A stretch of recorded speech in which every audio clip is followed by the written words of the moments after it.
Major oofs all around for these little stories. Hey guys, Marsico X here. It's been a while since we've come back to the idea of doing some what ifs in a more rapid fashion. That's right, it's time for the third what if lightning round. Now typically in what ifs that we cover on this channel, things tend to go pretty well for our heroes. But on top of that, we have tons of viewer feedback and requests, and for that I'm touched, and I thank you for being so involved and enthusiastic to get your what if in caps on yourselves.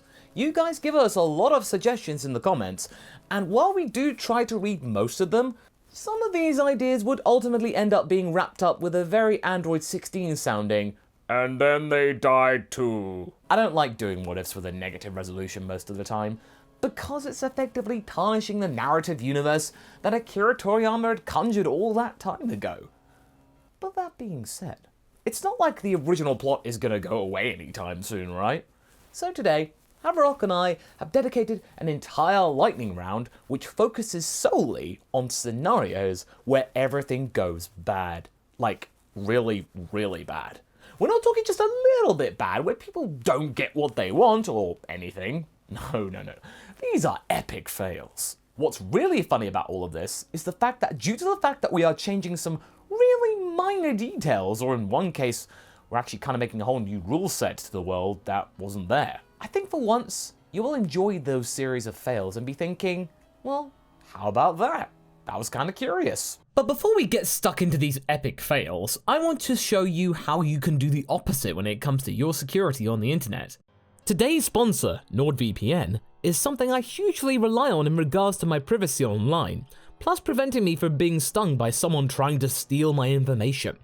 Choose from thousands of servers in Europe, Asia, America, and Africa, servers in over 60 countries. And as a result, your browsing is safe thanks to the inclusion of military-grade encryption technology and an easy-to-use interface which is not only simple, it looks pretty good too. With rapid connections to servers, you can be protected by NordVPN servers in just a couple of seconds and a couple of clicks.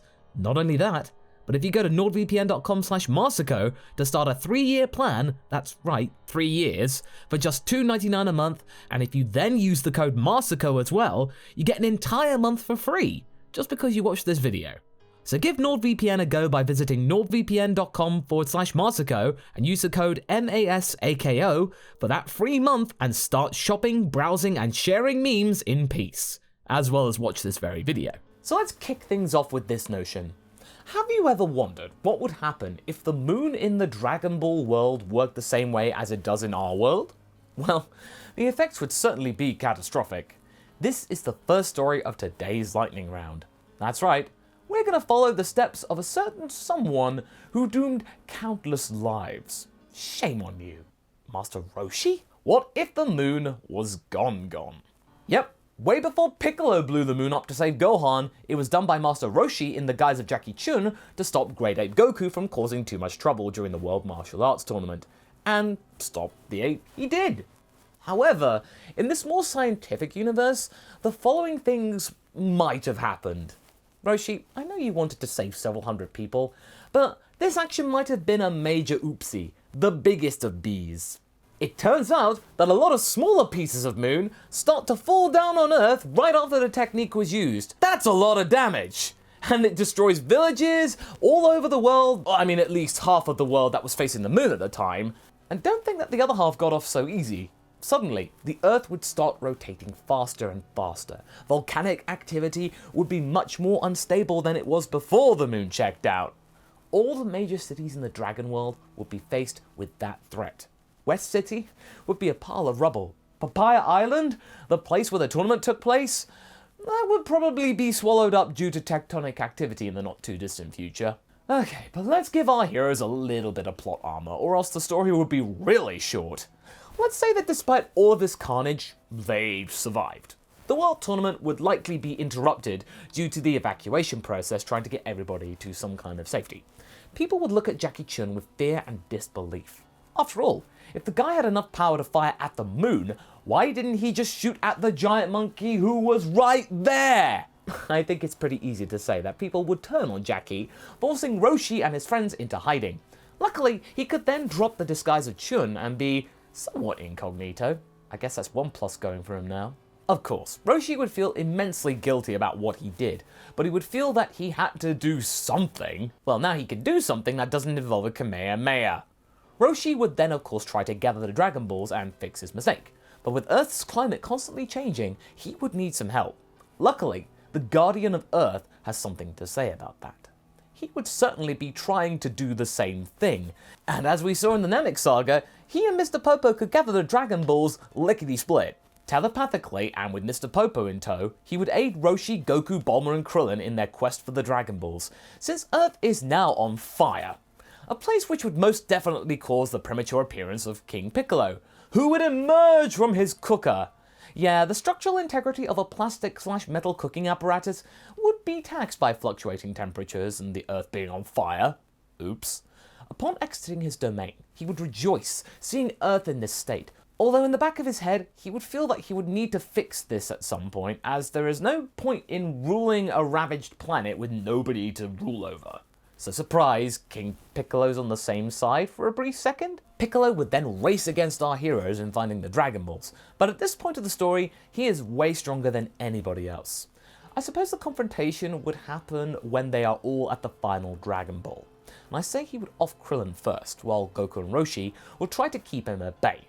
That would allow Bulma to summon Shenron in the background and fix the moon and all of the destruction caused by the climate changes. Furious, Piccolo would destroy Goku and Roshi, but before he decides to finish off Bulma, Kami would appear to confront the king personally. Seeing that is the only viable option at this point, he would self-destruct in order to save the planet and take Piccolo out for good, like he tried to do in the first DBZ movie. And with that, Bulma would witness the end of the Dragon Balls, but Earth would be safe. That is until Raditz shows up! A few years later, Raditz would arrive on Earth, not find his brother, and then just prepare Earth ready for Lord Frieza by scorching the people. The end! So as we all know too well, Goku can do some pretty silly stuff, right? Remember the time when he hired Hit to do you-know-what? In this timeline, Hit has made the donuts, but Goku didn't manage to use the energy blast the way he intended to. Oh! Goku's out of commission! Well, at least till the next time the Dragon Balls can be used, which is not yet. Even though it has been some time after Frieza's return, we would assume that it hasn't been a full year yet. Gohan and Goten want to avenge the loss of their father and start to pursue Hit, but before they get dominated by the powerful warrior, they get saved by Vados and Whis, who reveal that the whole thing was Goku's idea in the first place.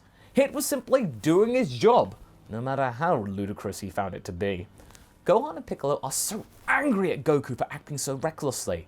Still, the Dragon Ball should be recharged by now, so the Angels refuse to fix the situation there and then, hoping that Goku would somehow learn from the experience. Emphasis on the hope there. As for Chi-Chi, she cannot believe that Goku would put his life in danger like that. She can understand defending the world, but this is pure selfish madness. Also, it proves that Goku has gotten pretty foolish over the past few years. This is just the tip of the iceberg. I'm pretty sure you've seen this in Super.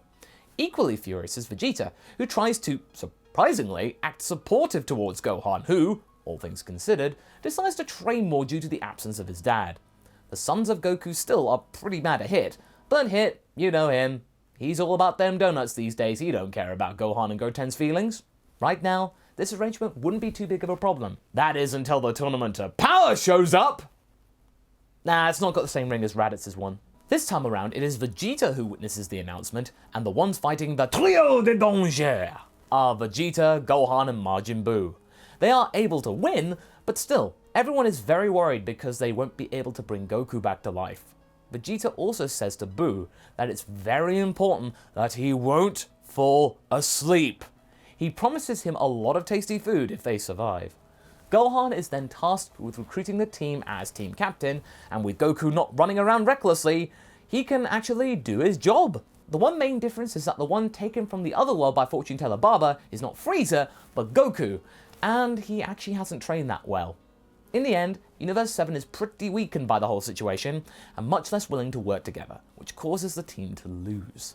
Goku never reaches Ultra Instinct, and Vegeta and Gohan are the last two representatives that are taken out in a desperate attempt to defeat Jiren. In the end, Jiren claims the victory, and is pretty surprised when the two Zenos start to erase everything. Oh well. Speaking of the Tournament of Power, sometimes even a small event can change something huge. For example, can you imagine what would happen if 17 actually asked for that boat cruise as a wish? You know, his original wish that he talked about earlier in the arc? Well, here's how the conversation would have gone down between Grand Priest and 17. The Grand Priest starts off, "Congratulations on your victory, Android 17. Now you can ask for everything you want. You know, Mr. Priest, I really want a boat cruise around the world for me and my entire family. Your wish is very Wait, what? I mean, are you sure this is your wish? Yeah, I want a boat cruise. I'm sure your friend Bulma can get you a ticket for a cruise. Again, Android 17, these are Super Dragon Balls. You can ask for literally anything." Well, truth be told, I don't really know that Bulma lady, and I understood you the first time. That's why I decided to go for the cruise. Yeah. And it's at this moment when the Grand Priest knew that his entire faith in mortals was lost. This loss lasted a whole 60 seconds though, because everyone else was erased. Oh well, you win some, you lose some. So how else could our heroes doom planet Earth or the entirety of Universe 7? Oh, I don't know. How about a timeline when Goku decided to offer a Senzu Bean to Perfect Cell? Oh, what's that? You mean that happened in the regular timeline? Oh, yeah, of course he did. Sounds like something a What If could come up with, if you ask me. Tell you what, let's make this version of Cell slightly different. He's less patient and less inclined to play along with Protocol during the Cell games. He wanted to fight Goku after all, and he is all ready to get him to fight by any means necessary in this scenario. I think it would be fair to assume that in one version of this story, Cell would still be annoyed that Goku didn't want to give him a real fight. A fight that Cell felt like he deserved entirely. And at this point, Gohan is no challenge what with being a mere Super Saiyan, and Cell has no time babysitting this brat this time around. This version of Cell's not been able to tone down the Frieza, and is acting far more irrationally at the loss of his toy in the form of Goku. So he just straight up offs Gohan as a part of a tantrum, which then forces Goku into the rings at the shrieks of everyone around him, especially Piccolo. Now, Goku might be powerful, but not as powerful as Cell. The fight would be longer, more epic, sure, but in the end, Cell would win. Or, okay, let's say in a worst case scenario, Cell would threaten to blow everyone up, forcing Goku to do the instant transmission trick again, and the Bugman to return as perfect as Cell. Again, we don't normally think about this, but our heroes have dodged a number of pellets pretty frequently over the years. But what if someone didn't dodge a very particular pellet? One that started it all? I think this one deserves a special video though, so be sure to check that out when it comes out soon. So what do you guys think? Were these stories interesting? Do you have more scenarios you'd like to pitch or tackle yourself? Leave a comment below and let's get this discussion going, and I shall see you in the next video. Catch you later!